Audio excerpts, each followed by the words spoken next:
As a small business owner, I'm sure you've heard it many times. You need systems. We run around going, systems, systems, I need systems. True, but also incredibly unhelpful, especially early on, because early on we sit there and we put so much pressure on ourselves. We think, I don't know how to create the system. I don't have the right technology. I don't have the resources or the money to make the system.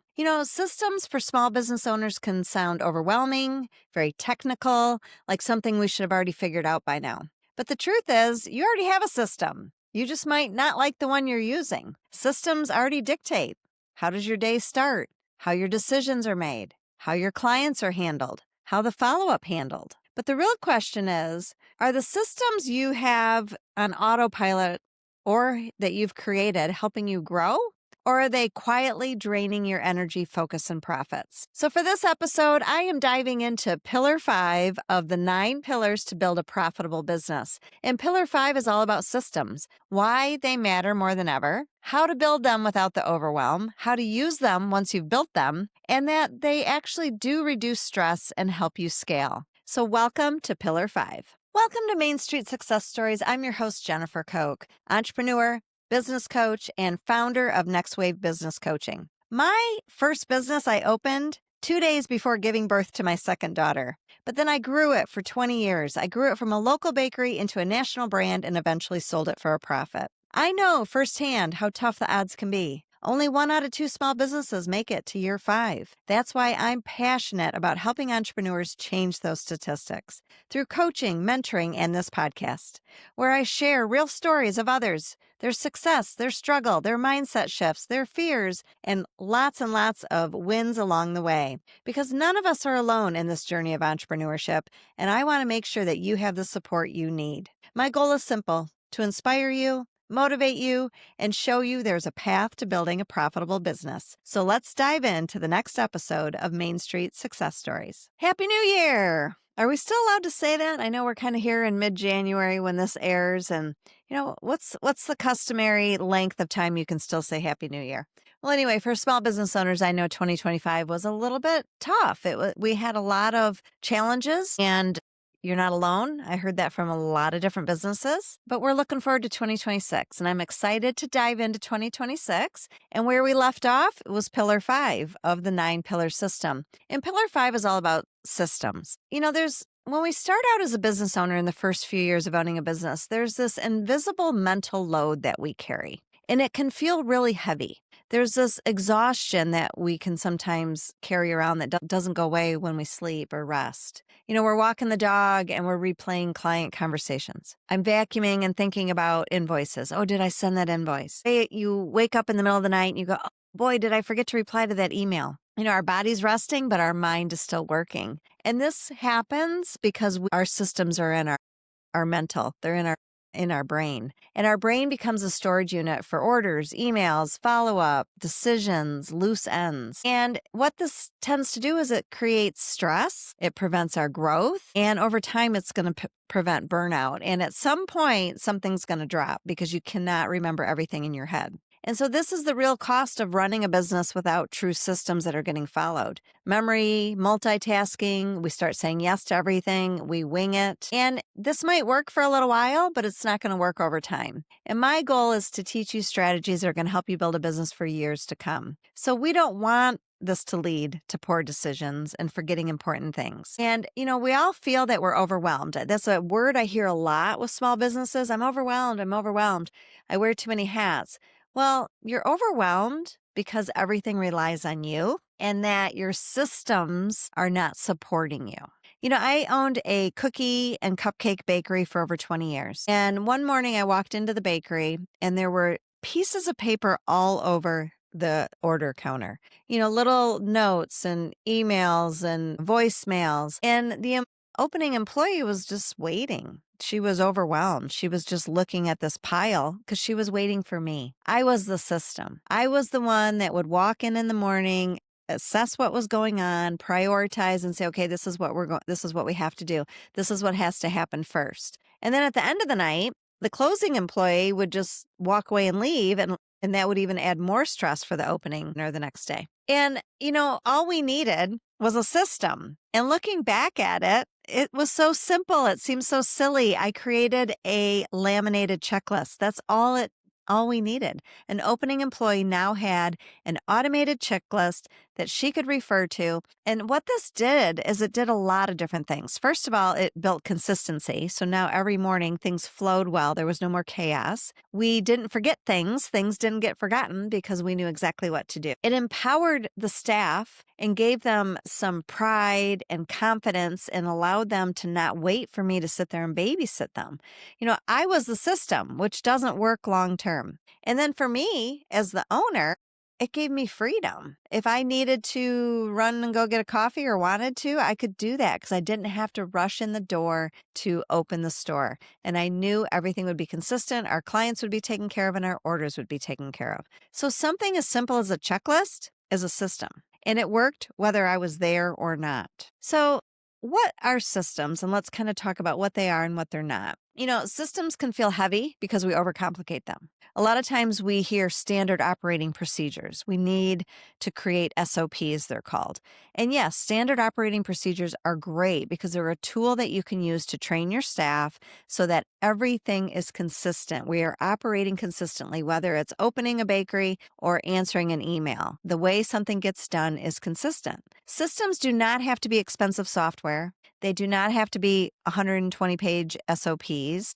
They just need to be something that we can reference and we can use, whether it's a checklist, a routine, how we make decisions, expectations. And when systems go missing in your business, your brain fills the gap and you start reacting and you're not being proactive. And this is where stress comes in. So let's start with a few different systems that I love.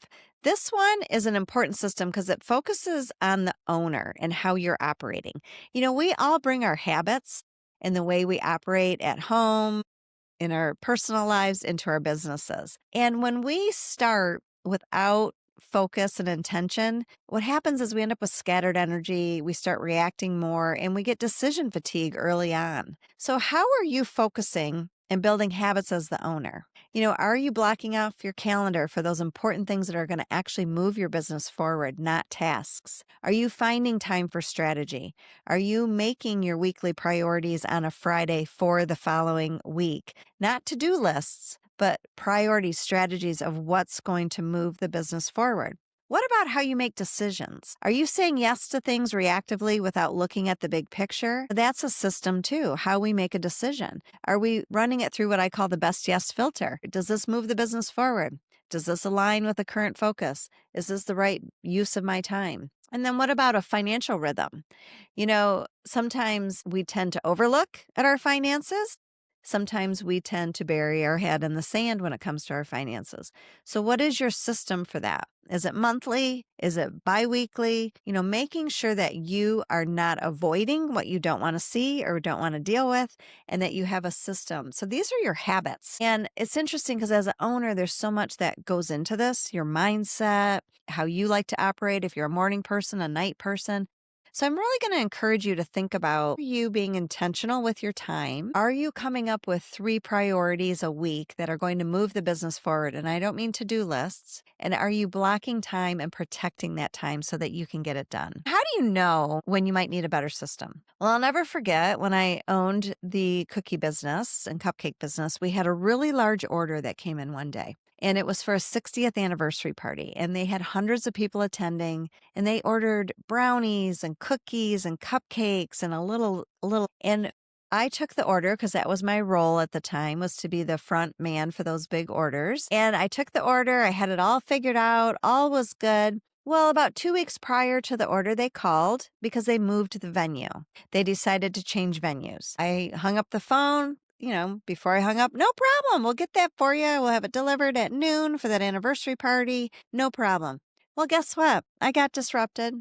I got distracted. I never went to the order board. I never made the change. That Saturday, our delivery driver did what she was supposed to do, picked up the order, delivered it to the venue that was on the order, which was the wrong one. So that lack of system, everything living in my head, cost me a lot of money. It created a lot of chaos, not only for our staff, but also for them at the party. I lost trust. I lost a reoccurring client. It was a really costly mistake. So moving forward, the new system was anytime there was an order change, we were to put the customer on hold and go immediately, or if we were the one to open the email, before you went to the next email, you had to immediately make the change. And then we had a 48-hour rule where 48 hours prior to the order going out, we would call the customer just to reiterate everything and make sure we had it all together. So a lot of times systems happen because of a costly mistake. But what are some other ways that you know you need a better system? One way is you're just feeling really busy, and at the end of the day, you're like, what the heck did I get done today? That's a sign that maybe you're doing too much as the owner and that you are not focused on the right things. Or you replay decisions in your mind. So that's a sign that you don't have a system for making good decisions. Or maybe you're answering the same email question over and over and over. That's a system for writing an email that anybody on your team can copy, personalize a little bit, and send on your behalf. These aren't failures always that dictate that you need a system. They're more just your habits and the way that you're operating, and if you're operating at a pace of peace or if you're operating in chaos. When systems are in place, we can experience, our client gets a better experience. Our staff feels calmer. We're less reactive. Our profits increase. When I started my consulting business, I had a email platform. I had a social media platform. I had a calendar. I was using Google Drive. And what I was finding was that I couldn't find anything. So that was a red flag that I needed something to change. I had outgrown all these separate platforms. I was getting too busy and had too many contacts. So that's when I chose a CRM system, which is a customer relation management system, where everybody I meet, when I'm out networking, everybody I meet goes in here and I can organize them if they're a lead, if they're a customer, if they're a strategic referral partner. My calendar's in there. When I send out a quote to somebody, I can save it in there. So everything is in one place. And I was losing out on opportunities because I wasn't following up enough. I was losing out on opportunities to collaborate with others because I couldn't remember who I met 6 months ago. And now it's all under one place and things are so much easier. I'm able to focus. I don't worry when I'm walking the dog. I'm not sitting here thinking, okay, shoot, I got to go send that email to so-and-so. So that is one. And I use one called FG Funnels. If you're curious about it, reach out to me. There's lots of different ones out there, but I have found it to be very useful. I can do all my social media through it. So that's how you know when you need a system. So I want you to think about, take the word system out of the equation and don't make it this scary thing that needs high tech and a 20-page standard operating procedure. Nowadays, record on your phone something that you do over and over so that you can train someone else to do it for you. And then just save it and they can access it in the database. They can search for it. They can easily look for it. You can store it in Google Drive or anywhere in your CRM system. And it just makes life easier. And when we do this, we're protecting our energy. We're taking off the mental load. So you're no longer thinking of every single thing. You're reducing the stress. You are no longer the bottleneck in your business, which is huge because if you are the system or you're the bottleneck, you are stopping your growth. So I hope this helps you take the scary out of systems. I hope it helps you just kind of organize and think about what your day looks like and maybe what needs to change a little bit. Do you need to be more intentional with your calendar? Are you trying to do too many things in a day? Do you need more help in certain areas? Is it time to create a few standard operating procedures? Or do you just need a simple checklist? Those are all symptoms that can help systems, not symptoms, systems that can help you reduce stress, protect your profit, and create momentum. If this is something you want to dive deeper into, reach out. Let's have a phone call. I work with service-based business owners. I help identify what is your next win in your business, and that often can be hard to see when you're in the weeds. So reach out. Let's have a conversation. I'm happy to help you improve your profits, build out a system so that you too can earn more and stress less. If this resonated with you and you feel like someone else could benefit from this, please share this episode. And of course, I would love a 5-star review. Until next time, keep building and we'll see you then.